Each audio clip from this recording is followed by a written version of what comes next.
Hey folks, Josh here.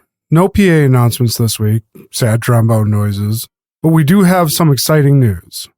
What's in the Rift will be taping its first live recording ever this fall.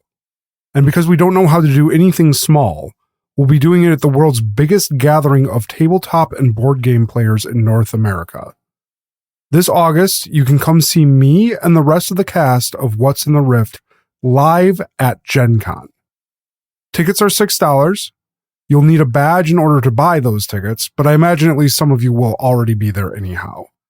Be sure to get your tickets and badges fast, though, as things tend to sell out pretty quickly.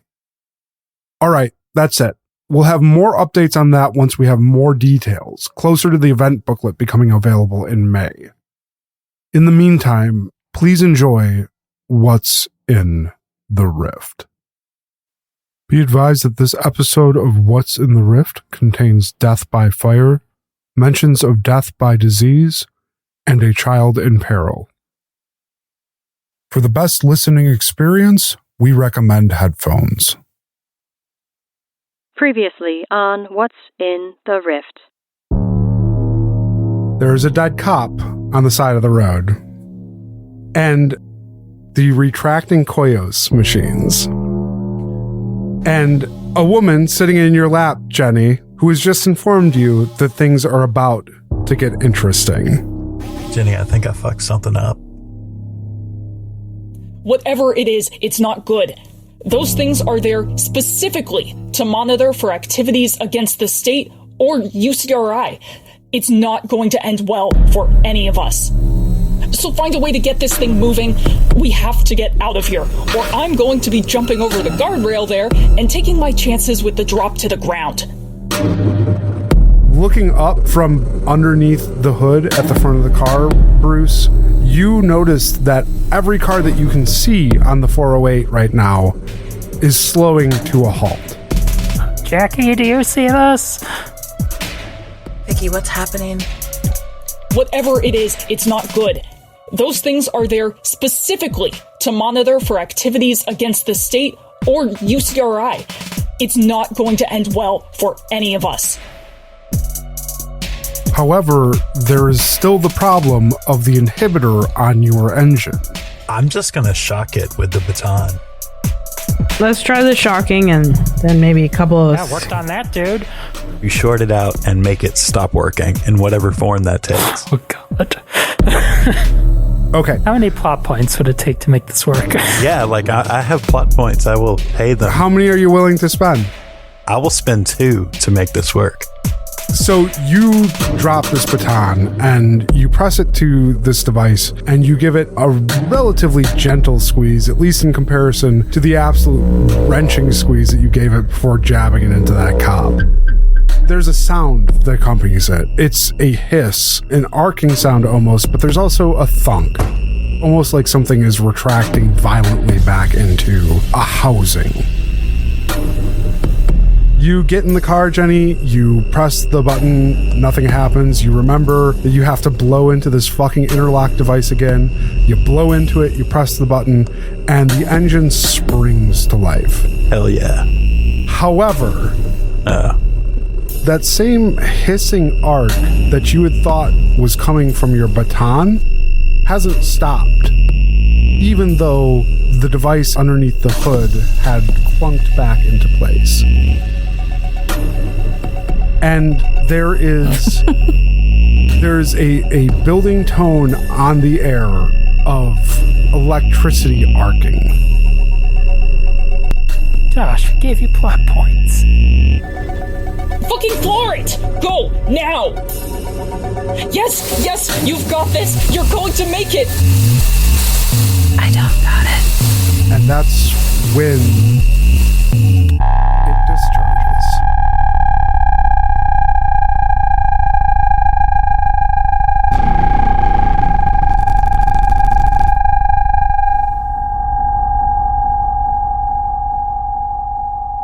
What's in the Rift is intended for mature audiences. This show includes death, drug use, criminal activity, and a consistent undercurrent of existential dread. Any children discovered listening to this show will get the hammer.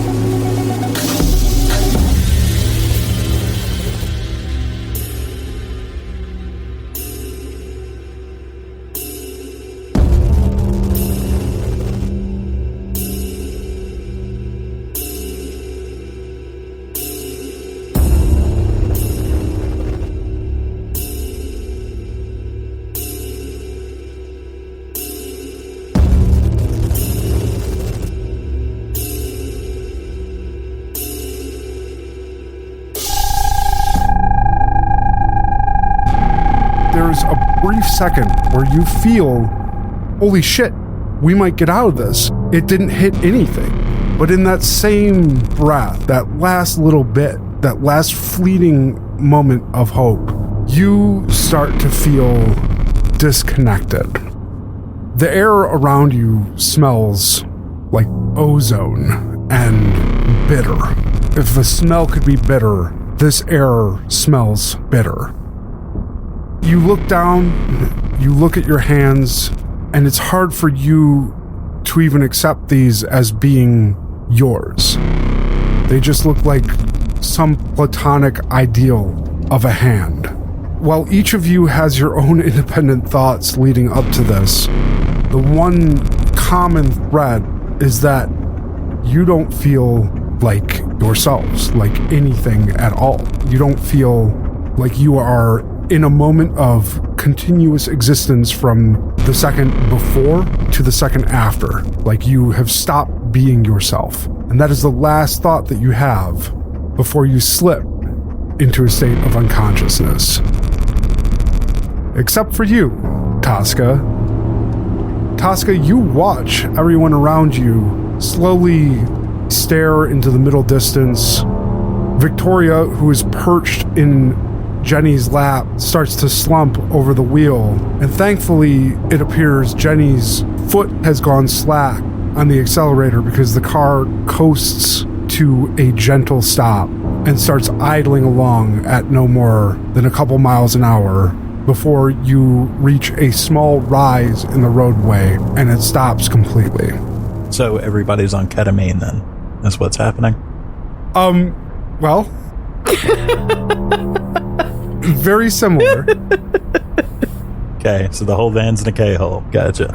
You first, I should have figured that you'd be able to identify the drug equivalent of this. Right? But this is actually, I mean, you've identified what it is. This is drugs of some sort, but the means of delivery or what specifically the drug is not known to you. Judging by the fact that everyone else has slipped into a state of unconsciousness while you are still very much alert, should be the clearest indicator of that. My first immediate goal is going to be trying to figure out how I can get Jenny and Victoria out of the driver's seat and either into the back or into the passenger seat. Okay.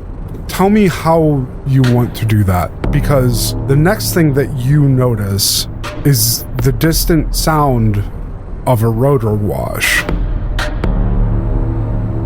Okay, and so if I remember correctly, it is Jenny sitting under Victoria in the front driver's seat. I'm ducked down on the passenger floorboard, and everybody else is in the back. Okay, so first thing I'm going to do is grab Victoria and slide her off of Jenny and try to get her sat into the passenger seat. And then after that, pick up Jenny and see if I can sort of push her off into the back seat. Okay. Just enough space for me to get in the driver's seat.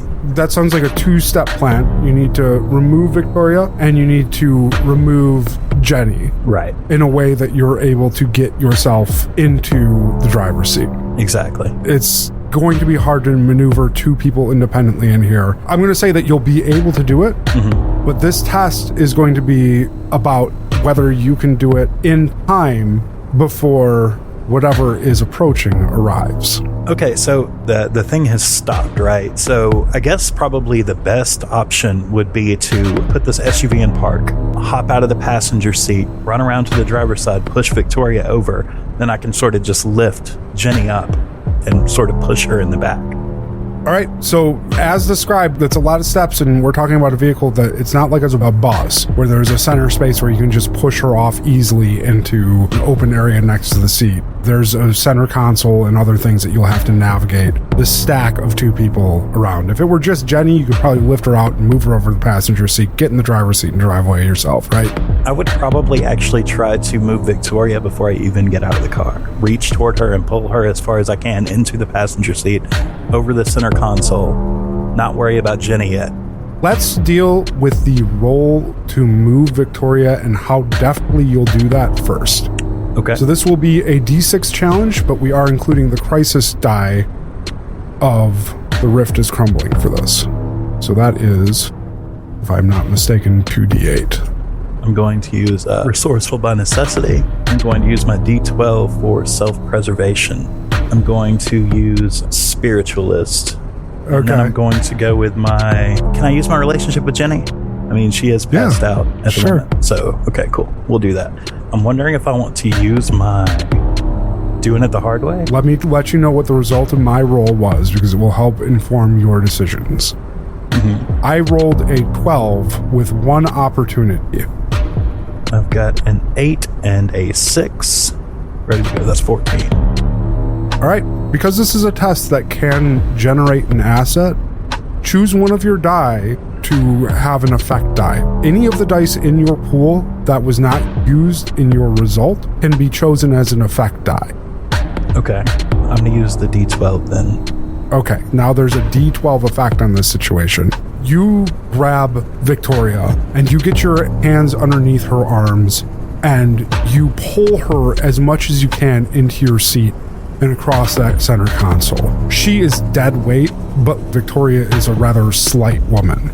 You are able to manipulate her rather easily to get her limbs into the passenger side of the vehicle. And as you're scooting back, trying to make room for her, you reach behind you, open the door, and she just slides into the seat. Tell me what you do next, because now you got to get Jenny out. Do you have an additional D12 in this next pool? So I'm going to hop out of the passenger side. First, I'm going to hit the door lock to make sure all the doors are unlocked and run around the SUV, open the door where Jenny is, and see if I can maneuver her either over the center console or like push her back behind the center console to the back seat. This is a D10 challenge because you've left the vehicle, you've moved around, you are now taking some large steps, and it wouldn't have been any smaller if you'd stayed in the vehicle or anything like that. This is the harder of the tests. I've rolled my test here. Okay. For this, and it was a D10 test this time with the 2 D8 crisis dice, and I have a 17. Oh shit. So I am going to roll again. Same dice pool, by the way. I have a 10 from that opportunity dice and then 9, and I have no 1, so 19. So no heroic successes. I'm going to describe to you how this plays out. As you back your way out of the door and Victoria settles into the seat, you close that door and you look up at the horizon to see there are 2 white helicopters very similar to the one that you saw approaching the canal just 12 hours ago that are now approaching this stretch of highway. You would judge, looking at them, that they're no more than a half a mile away at this point, close enough that you can see them getting larger as they near. You circle the SUV, you open the door, and Jenny, being Jenny, has buckled in underneath Victoria and is slumped forward across the steering wheel now that you've moved her. Tell me what you do to get her moved. I'm just going to slide my hand under and hit the belt buckle button, and then I'm going to grab her under her knees and sort of like lift her up and back, so like she sort of falls backward into the back seat. I love Jenny, but I'm unconcerned about her any broken bones at the moment. I'm just trying to save everybody. You're trying to shove her over the console or over the seat? Yeah, like at an angle to the right, over her right shoulder, just sort of roll her back into the back seat. Okay. You tilt her up, and Jenny rolls backwards and is luckily narrow enough to fit rather comfortably in between these 2 front seats. And you push her into the back seat. Jenny flops a little bit but lands on the floorboards at the feet of a passed out Robert and a passed out Blanche. Toska, you are able at this point to sit down in the driver's seat and take control of this vehicle. I will remind you, you are far from an experienced driver, having your first driving experience less than 24 hours ago. I am, but this is an automatic, correct? It is an automatic. You look up after having tossed Jenny back, closing the door, getting yourself inside the vehicle, and you can see that roughly 400 yards over the surface of the roadway here, these helicopters are beginning to descend. Tell me what you do. I'm going to push the gas as hard as humanly possible and try to keep it in a straight line for as long as I can. You start tearing out, and the car balks, and the tires screech.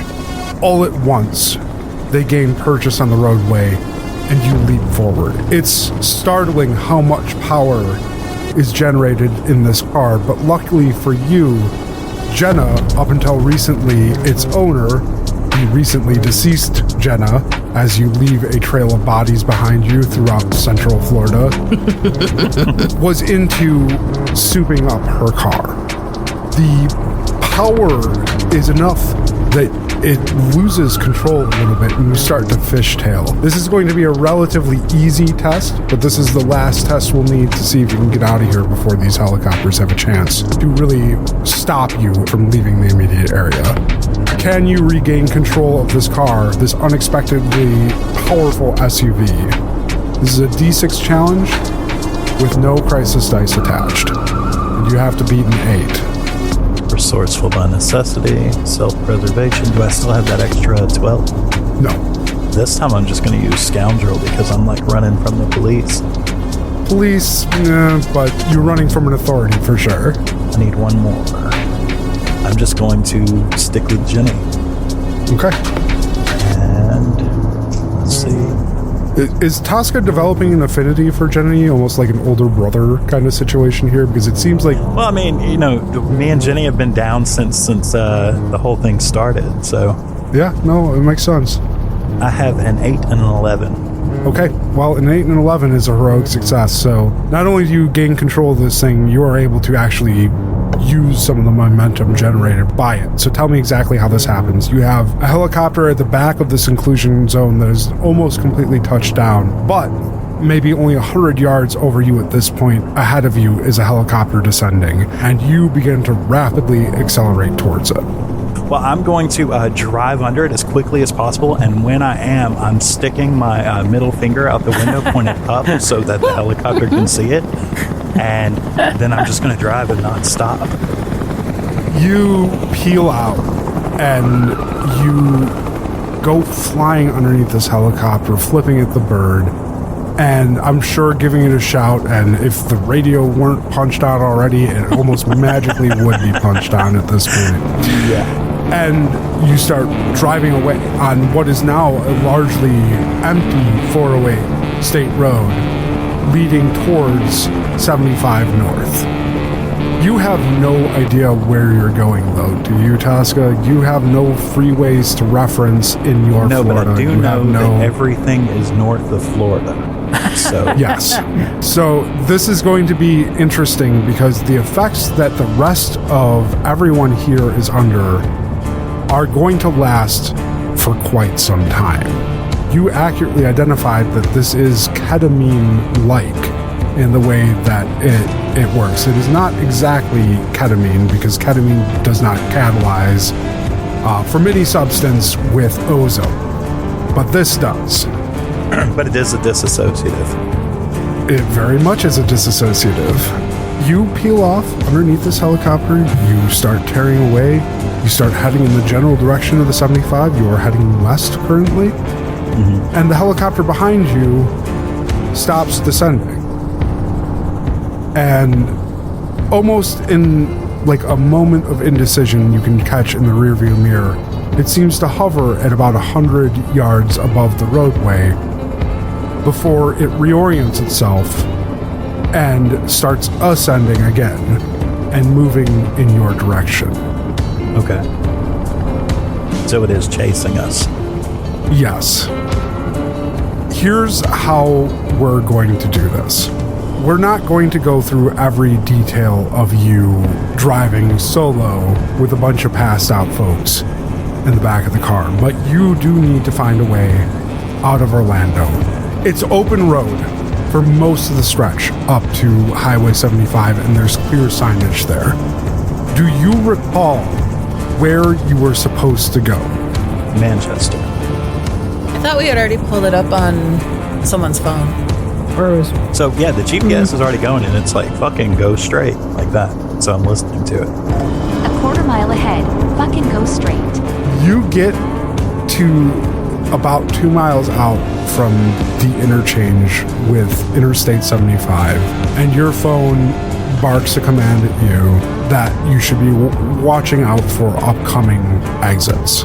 You check your rear view, you check your side views. Exit on the motherfucking right. You don't see any sign of this helicopter, but if you turn down the music for long enough, you can still hear the rotor wash out the window. You come up to the exit and get onto 75, and almost immediately you can see that there is significant traffic on 75 heading north.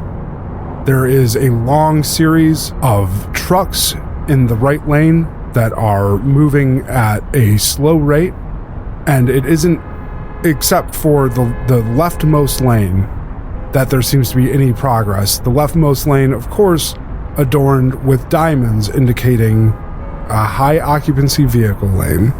Some things remain constant across all universes, and that is one of them. How it ended up in Florida, though, your guess is as good as mine. Okay. Well, this is definitely a high occupancy vehicle. Let's go. Here's your challenge, Toska. You come up to the end of this ramp, and you have multiple lanes of traffic to navigate through, and you are not exactly an experienced driver in traffic. I would be very nervous. I think understandably. This is going to be a D8 challenge with crisis dice included. So tell me what Toska is doing to get you navigated onto 75 and merged in the appropriate lane. So I would do my damnedest to avoid the traffic, period, and get into the shoulder lane and drive around everybody. And I don't give a shit who's looking at me crazy at that point. You're going to be that person? Yeah, I'm going to be that person. Yeah, I've got a truck. He's never driven before. People. He don't know. I've got to get them to safety, exactly. I mean, you're in Florida, so probably half the people will follow you. Exactly. Yeah, that's fucking exactly what happens. I pull off the ramp, I hop into the shoulder lane, and I'm just cruising along. And before too long, I look up, and behind me, there's a whole train of cars following along behind us saying, fuck the traffic. I love that. There is a narrow shoulder here, but it is largely dirt. And you start moving on this, and despite all the solid white lines, you start to see traffic cutting over behind you. You do see 2 to 3 cars think that this guy's got the right idea and start peeling behind him. Yeah, he does. You're kicking up a rather significant dust cloud in this process as you move over the tightly packed gravel in the shoulder area.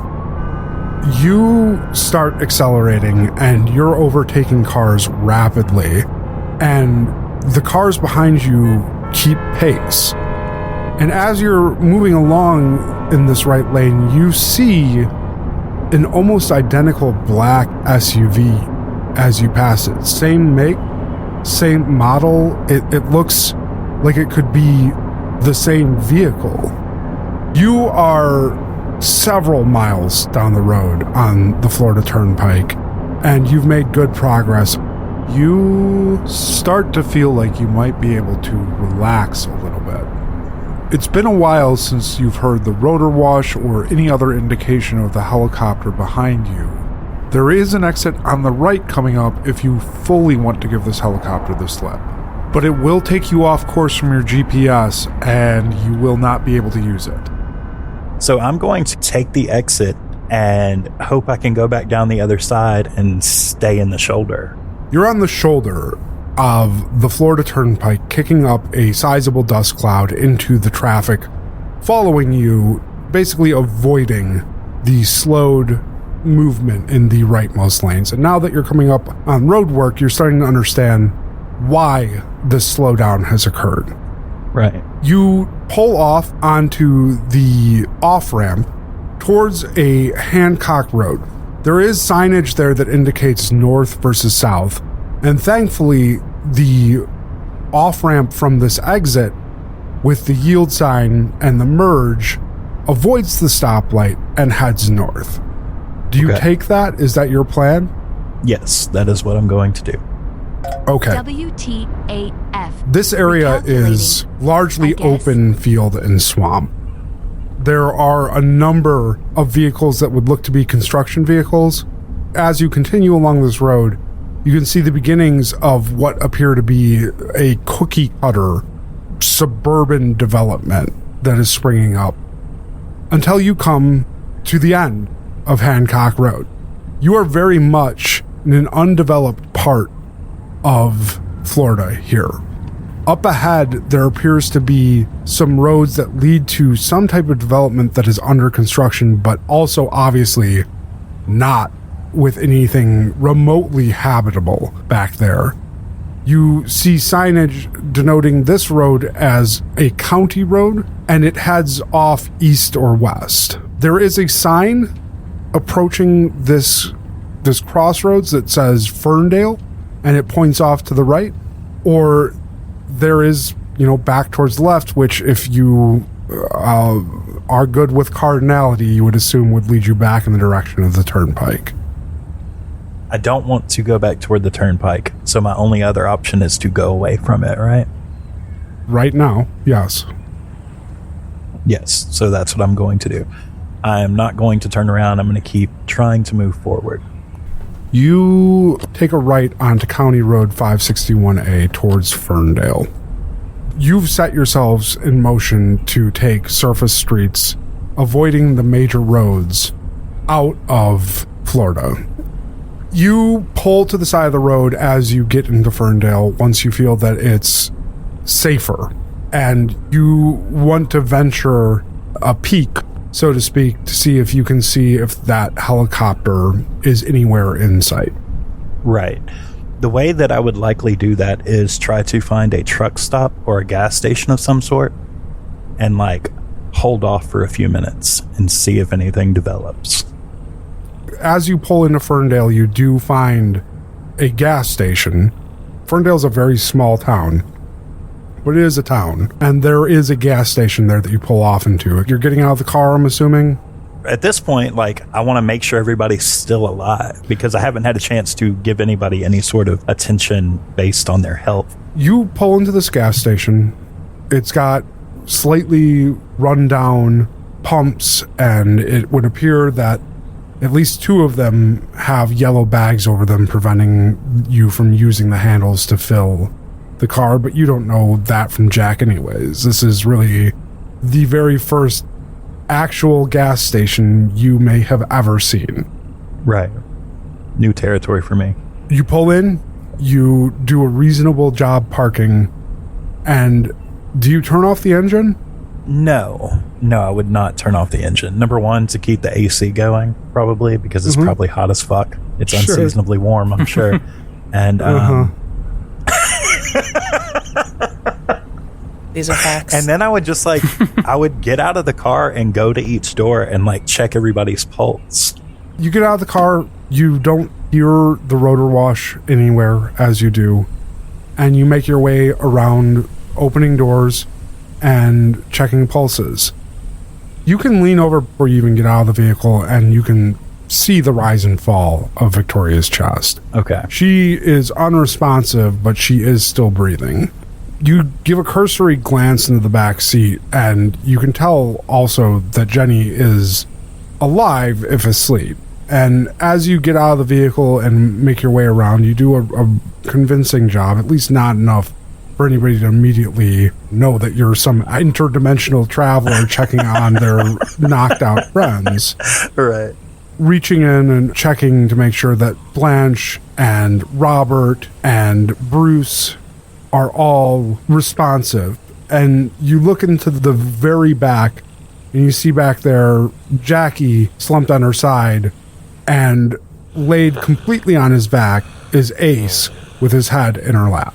You can see Ace still breathing. Okay. You can see Jackie with her head leaned forward. You also hear an audible snore. Okay. So everybody's good. You have every reason to believe that they are very passed out, but also still alive. Well, Toska's feeling fucking great right now because that is good news. So probably at this point, if it doesn't appear that anybody's getting up anytime soon, what time of day is it? When you left Orlando, it was about 10 in the morning. It's about 11 now. Okay. Really, the only real option I have, as long as I don't need gas and everything is good on that front, is to reset the GPS. Try to set up the options in a way that it avoids interstates and see about heading north. And then wait, because I don't want to hop back on the interstate while I'm alone, because I was nervous the first time. You plug all this information in your GPS, it routes you north through largely rural parts of Central Florida. Some real scary small towns, it looks like. Deliverance shit, yeah. Yeah, I mean, yeah, it's swamp towns in Central Florida.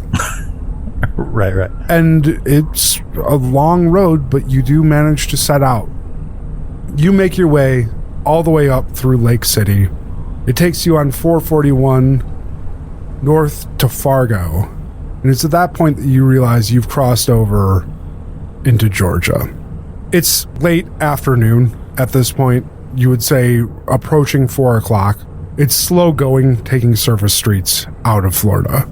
Florida is a state that is almost all transport is predicated on highways, and the choice that you've made has made this a particularly long and slogging endeavor. However, but safe and slow. It is safe. It does keep you away from installations of Koyos machines, which would have popped up again on the freeway had you chosen to take it. I'm immune to those guys. And you've made your way out of Florida into, for the first time since you were a very young child, a place that is not what you knew as the reservation. Now there's just a bunch of private prisons everywhere because it's South Georgia. Oh no. We're going to take a moment to discuss what is happening with the rest of you while this is going on. You've all fallen into a deep slumber, but while your bodies have slipped into this inoperable state, every one of your minds is racing. And you feel as if you are experiencing your lives in reverse right now. And the one thing that is common for each of you is that you're seeing your life laid out as a chain of things that seemed like an inevitable progression to this very moment, laying unconscious in the back of a stranger's SUV, a murdered stranger's SUV. Blanche, you see working a job at a Dollar General in Pierce, Idaho. And this is one of a number of jobs you've worked in similar dollar stores in this area. Is that correct? Yes. What's this job like for Blanche? Disposable. Yet another job in a long series of jobs like this. Is it always dollar stores? Sometimes gas stations. Sometimes McDonald's. How many do you figure you have left in this area before you're out of them? Probably a handful. So maybe a little less disposable than it was previously. Right. Just have to drive farther and farther. Before that, you'd spent time at the University of Michigan, halfway across the country. What was it you were studying for? I was studying zoology, specifically veterinary medicine. At least that was the ultimate goal. That didn't quite work out, did it? No. No, it didn't. And that's what led you back here, home, to north central Idaho, and a long series of dead-end jobs. Correct.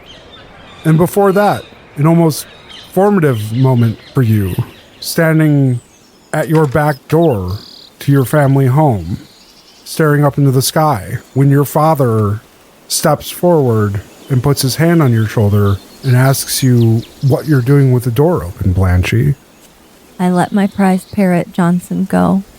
The same Johnson that would seemingly reappear to you that you would swear that you've seen elsewhere for the next several years of your life? Yes. It's been a long string of events that's led you here, each one building off of the previous. And yet now here you are analyzing them almost as if completely removed, as if they'd happened in some life that was not your own. Bruce. Bruce. Bruce. You are looking at yourself not but a couple years ago. You find yourself at BlizzCon 2019. And you've stopped, and much to your surprise, you've found yourself in a conversation now for at least 15, 20 minutes with the same woman about the blizzard. Shocking. It's not the same kind of rote recitation of events that happened or spouting catchphrases. You've been speaking now about what the blizzard means to you, and she's in the middle of an impassioned retelling of how the blizzard helped pull her out of a dark part of her life. Can you tell me a little bit about the woman in front of you? Angie, that would be Angie Mancho, and she's about Bruce's age, early 40s. Got short reddish hair. She's just a little bit taller than Bruce. He's about 5'6". And that's not what Bruce notices. He notices everything she says about the blizzard in the same way that it has affected her life, just like it's affected his, the way that she seems to see it from a different perspective than seemingly everyone else he talks to at this convention. That it's almost like the blizzard was always a part of her, the same way it feels like it's always been a part of him. She is reaching into her wallet now and pulling out a picture of a young boy holding a skateboard, and she's laughing and passing it to you. Oh, you got a little athlete there. She nods and she says the name Hans, and you smile. A few years prior to this, you're cracking open the cover of your very first Blizzard graphic novel. Can you tell me what Bruce's life is like at this point? At this point, most of what Bruce has done has really just been chasing the corporate ladder, but not incredibly successfully. Just kind of in want of anything else to do. Looking for some sort of definition. He just has known that success is having a good job. And even if he doesn't necessarily want everything that comes with it or feel completely equipped or comfortable doing it, he throws himself wholeheartedly into acquiring a title. He's been a big comics fan for most of his adult life, like a lot of adults are in his world. But it's just a kind of way to pass the time, you know, nothing too heavy. He just reads it, while away the hours after the workday and unwind. But the blizzard ended up having an outsized impact on Bruce's life, correct? Absolutely. This was a formative moment for Bruce, even if he doesn't understand it to be one at the moment that he opens it. You won't believe he waited for the trade. You read about Steve, the Signal. You read about Hans. You read about the other characters in the Blizzard. And all of this starts to form connections to that moment that you met Angie in your mind. But again, as you're looking at this from the outside, it feels like you're analyzing it, like you're studying it. None of the emotional impact of these moments is with you. They just seem like one link in a chain leading to the next. And when you land at the one prior to that, there's a woman standing over you, and she looks concerned. And this woman has a name tag with the word visitor plastered on her chest, and the name below that is Donna, which she's put in quotes afterwards, Dee Dee. But you don't know her by that name. You only know her as Mom. Mm-hmm. And she is worriedly stroking your hair and telling you that it's going to be okay, Brucey. Don't worry, Brucey. But you don't have any recollection of why she would be this upset. What is going on here? Do you know? I don't think Bruce really knows.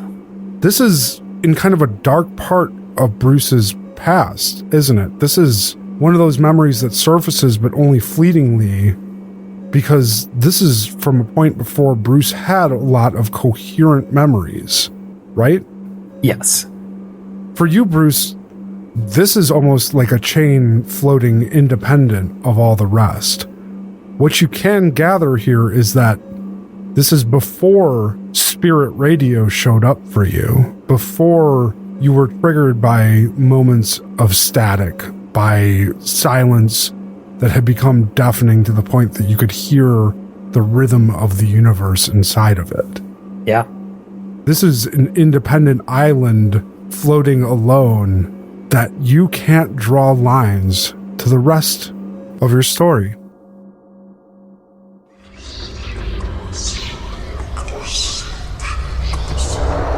Jackie. Yes.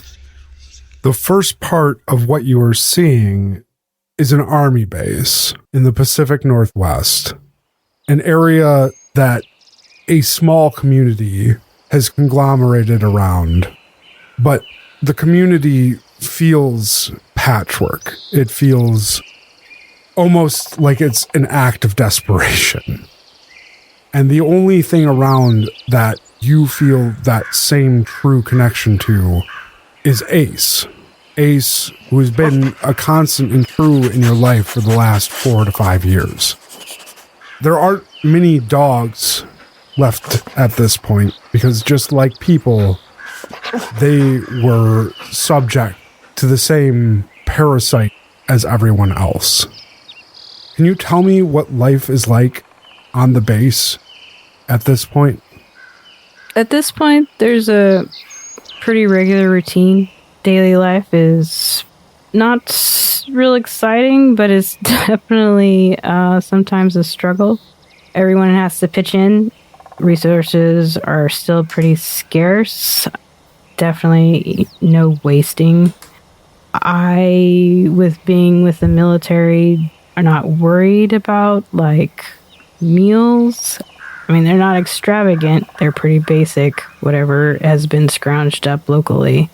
Meals are more vegetarian than they would be of any kind of protein meat source, since most all the animals that were in any populated areas would have gone with the people. Well, it was largely mammalian life, right? I imagine that you might still be able to find chicken, perhaps, but the means to raise chickens maybe less so. Well, yeah, but like having livestock would be highly sought after commodity, so it would be something, yeah, that would be like guarded. So more for the eggs than butchering the chickens, and sure, because, you know, the short supply of that. So you're in a time where resources are jealously guarded and people are loath to waste anything up to and including any remaining livestock in the interest of being able to eke as many resources out of them as possible.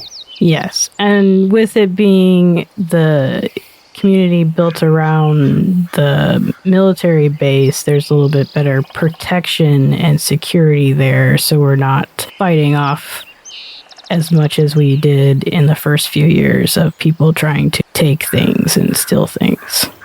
Understandable. You're, speaking of the military base, currently inside one of the facilities there. It's a doctor's office, because you are in fact a doctor. And similarly to many other afternoons after you've stopped seeing patients for the day, you have a folder with the words neuropathogenic viremia emblazoned across the front, laid open on your desk. Envy, or as it's more commonly known, the jitters, is something that is responsible for the lack of livestock, the lack of dogs, and indeed the lack of people. Which leads us to about a decade prior. You're freshly minted out of medical school, schooling that was largely paid for by your involvement in the Air Force, and you are confronted with a growing epidemic that is rapidly infecting the population. This, of course, is NV, neuropathogenic viremia. What you know about it at this point is that it is particularly insidious. It resembles common ailments for people that are newly infected, such as a cough, the sniffles, a runny nose, sneezing, often disguising itself as something similar to the common cold before it progresses to increasing fatigue and weakness and cognitive impairment, before the final stages where muscle tremors become prevalent and people begin hallucinating and losing control of their limbs before they end in a series of seizures and prolonged coma. It's shown itself to be extremely resistant to treatment, and it spreads in a way that seemingly defies all efforts at containment. How old are you at this point, Jackie? I'm 28. And at the onset of all this, before there was the name NV, before there was anyone calling it the jitters, you had a dossier on its effects and its spread. You had firsthand experience with this because some of the very first people that had fallen to neuropathogenic viremia were your folks. What were your parents' names? My parents' names were Frank and Lois.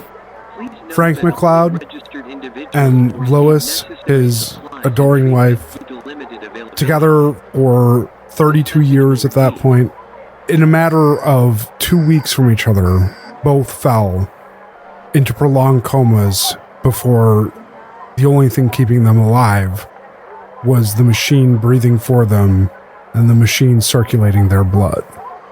They had effectively gone brain dead from the time that they had contracted it, to the best of your knowledge, from the time that they showed more symptoms than just a cold, to the time that they were dead, was only a matter of 3 weeks. It was traumatic, to say the least.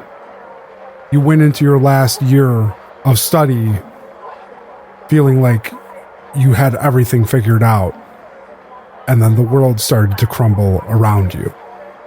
And the thread leading from this point to the point of you sitting as one of the lone medical personnel in the entire state is clear and bright as day. Prior to all that, there was an experience in your early teenage years with another important adult in your life, your Aunt Deb. Can you tell me a little bit about Aunt Deb? She is who I would spend my summers with. She had a little farm, just some basic livestock, chickens, a couple really friendly cows, some pigs, and an extensive garden, which also she had a special area that was mostly herbs and stuff, but it was like the things that had medicinal purposes as well. She was a natural healer. She taught me so much during the summers, and what got me originally interested in the medical field and trying to help and heal others.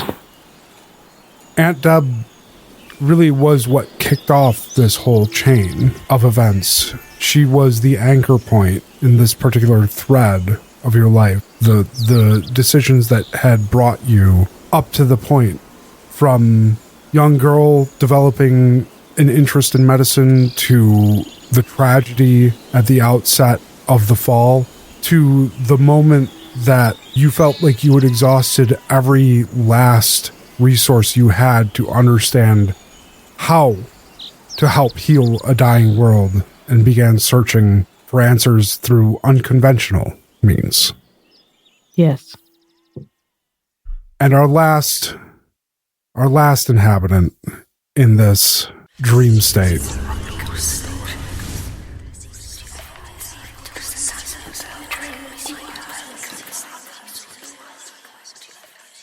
Jenny Thomas. Jenny, ever since finding that article in your father's attic, something has plagued you. Something has felt like you don't quite fit in the world around you. Is that accurate? More or less. It's definitely jarring and has made Jenny question everything. You feel almost as if your attack on, I would have to assume, in this world, that you've spent a majority of your life now feeling like you're on the outside, and after years of being bullied, it has to feel like at this point you have to fight for every connection that you have. Right. And fight, definitely. She really just picks more carefully, right? Like, she's not going to try to make friends with everyone because clearly not everyone wants to be friends with her. So she's going to be very selective in who she associates with and, like, keeps close to her.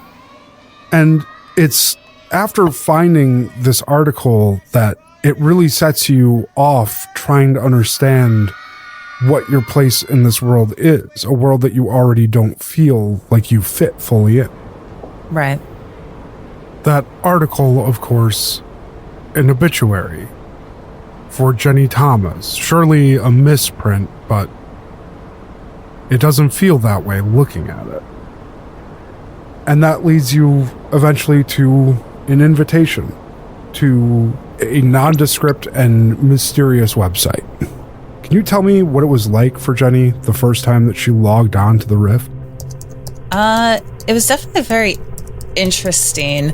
Clearly there's a wide range of topics, all kind of in the same realm of like weird, strange oddities, unnatural things, supernatural things. So she knew she was in the right place, but just kind of scrolling through some of the posts, you know, you'd have this thing out in left field and then this thing out in right field.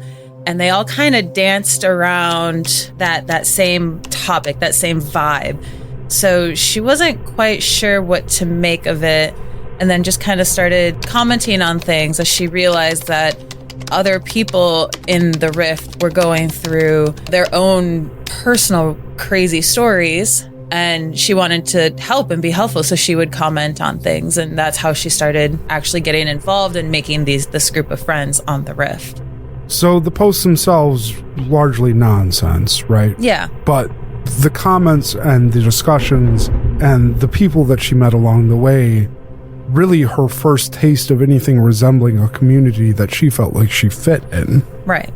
Albeit she couldn't really tell how, but it felt right. Growing up, though, Jenny didn't have that. She had her one friend that stuck with her through the accident, but otherwise she had an upward struggle just to be accepted as being worthy to be there. She wasn't outright hostilely handled by her peers, but she was treated more as an undesirable element that somehow polluted an otherwise pristine space. Do you think that would be an accurate way to describe high school for you? Oh, absolutely. And even probably middle school at that, where, yeah, nobody was outrightly mean, but they definitely didn't want to, like, hang out with her, right? Like, if she came to, like, sit down at the lunch table, like, they would conveniently finish their lunch and leave. She was bearing those scars not only on the outside of her.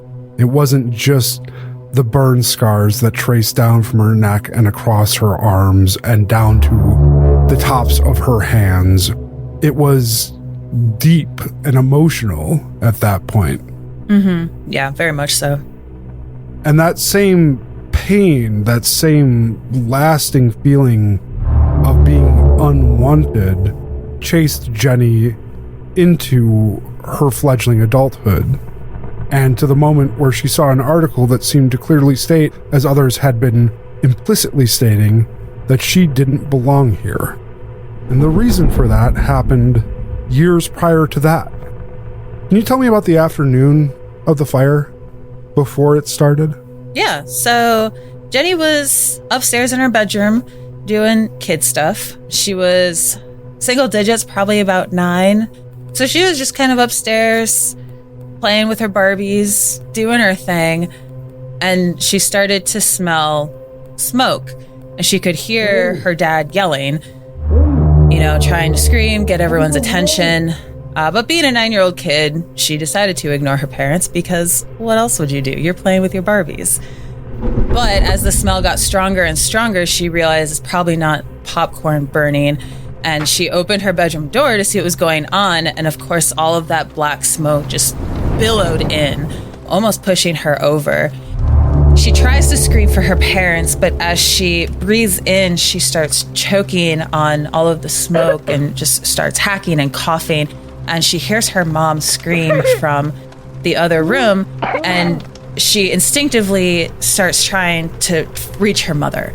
And she's feeling around. The smoke is thick and dark. She can't really see. She's sort of feeling along the walls, trying to remember, was there an end table here, that kind of thing. She finally gets to her mom, and they hug each other, and her mom, Jenny, get on the ground. Smoke rises, so we go down, we can breathe a little bit better. And they do. And at first they can. It's not too bad at the beginning. However, that very quickly changes. And as they're crawling around, her mother realizes that even at this low space to the ground, the air is becoming unbreathable. So her mom grabs a blanket, throws it over the two of them to try to weed out some of that smoke, maybe protect them from the flames a little bit. And she tells Jenny to crawl underneath her. Jenny's a small girl. She's, even at the age of 23, she's 5 feet, 100 pounds soaking wet kind of person. So as a 9-year-old, she's very small. She's very easily able to crawl under her mom. So they're kind of, bear crawling around, and they get to a certain point and they're greeted with flames. So they, back up and go a different way. They're greeted with more flames. They end up backtracking, and this whole time Jenny's mom is telling her to keep going, and Jenny can hear it in her mother's voice that she's actively trying to stay calm. She doesn't realize it as a child. Of course, looking back on it as an adult, she knows that obviously her mom was trying to stay calm to keep Jenny calm. But her mom just continuously was repeating things along the lines of, just keep crawling, baby, we're almost there, we're just going to get to the window. Just all these types of phrases again and again as they're crawling through the smoke. And the flames are closing in, and Jenny can feel the heat starting to lap at her toes as they're sticking out, or her hand when it crawls out from under the blanket. And her mom realizes that if this blanket is going to do anything for them, she's going to have to give it all to Jenny. So she takes it off, puts it solely around Jenny, and kind of wraps her almost, not quite, she can still crawl, but kind of cocoons her in it so she's more protected. And the two of them continue crawling with her mom kind of hovering over her, still trying to protect her. They're making their way to the back farthest room, which they presume is their last chance to get to a window. And they're going and the smoke's coming in. They can feel the heat and the flames getting hotter and hotter. And suddenly Jenny feels the weight of her mother just fall on her. And Jenny didn't realize at the time, but what had happened is her mother had passed out from smoke inhalation. Unfortunately for Jenny, she was laying right on top of her based on how they were crawling, right? So Jenny is trying to wiggle free. She's trying to get out. She's cocooned in this blanket, and she can feel the flames. Her mom's clothes are starting to light on fire, and she's breathing in the smoke. And as she's struggling and trying to wiggle, and she starts breathing heavier and heavier, and she's inhaling more and more of the smoke, she can feel it in her lungs as her lungs start to burn, and her eyes are burning, and she can feel the fire go from her mom's clothes to her own clothes. She can feel her skin melting. and she can't get out from underneath her mom. The last thing she remembers as she falls unconscious is the sound of sirens coming down the street. And then she passes out. That whole sequence of events was a turning point in your life. And something happened there that would come to dictate how the next... Well, it would come to dictate how the rest of your life would play out up until this point. And had there been no fire, had there been no losing your mom, had there been no ostracization, had there been no bullying, had there been no issues with trying to find community that accepted you for who you were, you may never have ended up where you are now, unconscious, in the back of an SUV, with a man driving who had never driven prior to 10, 15 hours ago. But that's where you find yourself. As you're all drifting through, you start to come to as you're crossing over the border into Tennessee.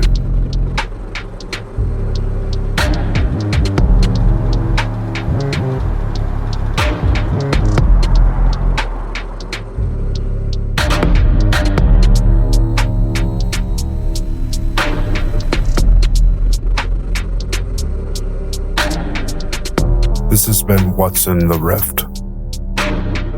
If you enjoyed our show, please remember to rate and review on your favorite podcast platforms. If you really enjoyed our show, you can support us directly via Patreon or join our Discord.